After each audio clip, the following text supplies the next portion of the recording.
Conditioning.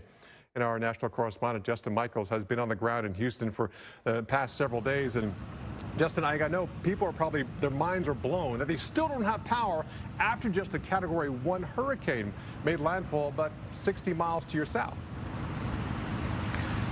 Right, Paul. In fact, a lot of people use the same words, frustration and fatigue. And we want to talk to Darren Carroll right now. He's the Vice President for Operations for CenterPoint Energy. CenterPoint, of course, at the center of the power outage crisis here in the greater Houston area that still remains, with still hundreds of thousands of customers without power.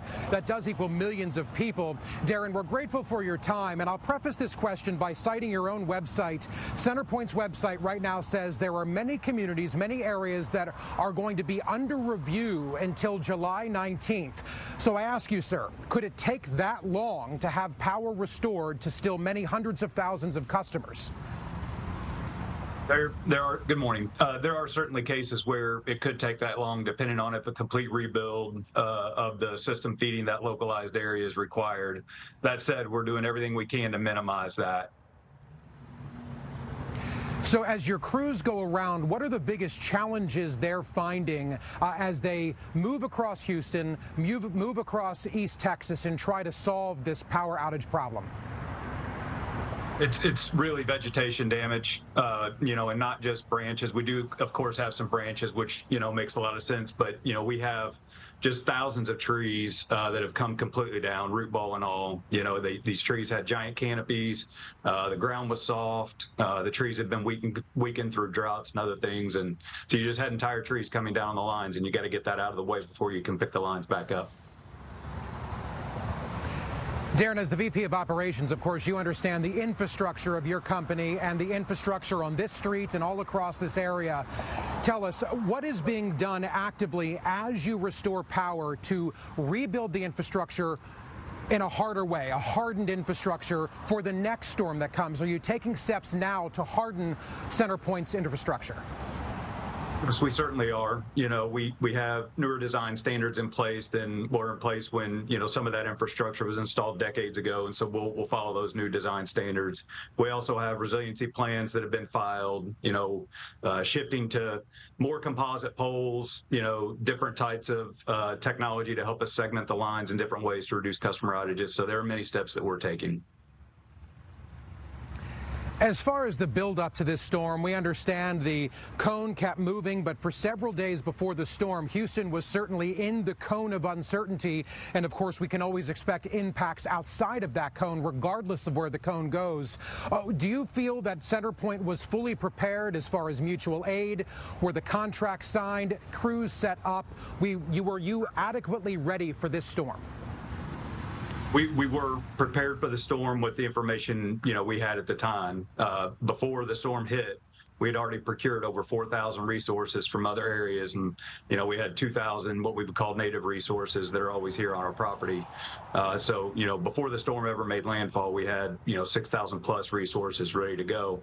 Of course, some of those had to stage outside of the territory because we can't put them in harm's way when the hurricane is hitting, but they were in a position to quickly move in once the storm left the area.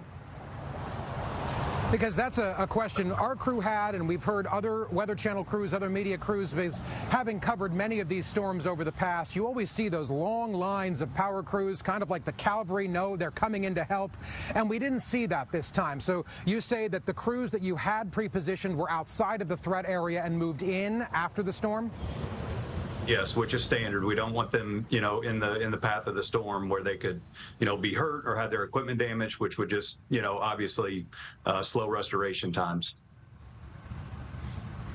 Darren, looking ahead into the crystal ball, and I know that there are a lot of moving parts, a lot of variables to this, but for those folks still without power, probably more than 1 million, maybe even more than that, people without power. Of course, customers, it's around 750,000, but you have to multiply that out by how many people are at each of those addresses.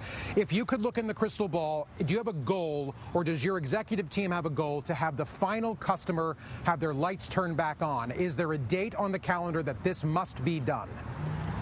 not a specific date for the very last customer to be installed, but we are starting to form some opinions around what, when we might be substantially complete, and we will be communicating that out with our customers.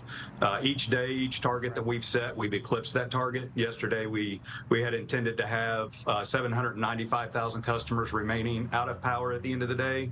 Instead, we were at 680,000 remaining out of power. So we are setting targets that we can hit, and we've demonstrated that. Just trying to get that do-say ratio 1-to-1. Darren, as far as the reporting system and also your website, looking at the map, I understand that that system is maybe not working as the way it should, so you're updating it a few times throughout the day. For instance, a lot of people will find themselves in an area that says it's energized, but they're still without power. Can you explain what's happening there for folks to better understand your website so they can have better information at their fingertips? Sure. The most common cause of the situation that you described is a nested outage. It's where the backbone or the main circuit has been re-energized, but there's damage downstream of that, either at a fuse or a customer's transformer, that would have them individually out of power. So the information is not incorrect in that circuit has been restored, but the customers more locally still could have damage. What we want customers to understand, in that case, we know about you. We understand that if they're sitting in the green, they may think that we don't know that they're out of power. We know about every single last customer that is out of power, and we will get them restored. And Darren, as far as those folks who are sitting there, again, we keep hearing the same two words: fatigue, because they've gone through it now with Beryl. They went through it with the derecho less than 2 months ago. And also frustration. What does CenterPoint say to those customers who just want the AC back? As you well know, because how many crews do you have out? About 12,000 strong. It's hot. So what do you say to those folks, and what's your reassurance to them that this is going to get fixed? First and foremost, we understand their frustrations. We understand the fatigue. And the message we want them to hear and believe is that we will get you back on. We're working as hard as we can and as fast as we can to do that. All right, Darren Carroll, Vice President of Operations, CenterPoint Energy. We really are appreciative of your time. Thank you so much, Darren. You hear from him. They're working. They're updating the system as they go along. They're making it harder. So they're using different technologies as far as the infrastructure. We understand some of those include new power poles that are not wooden.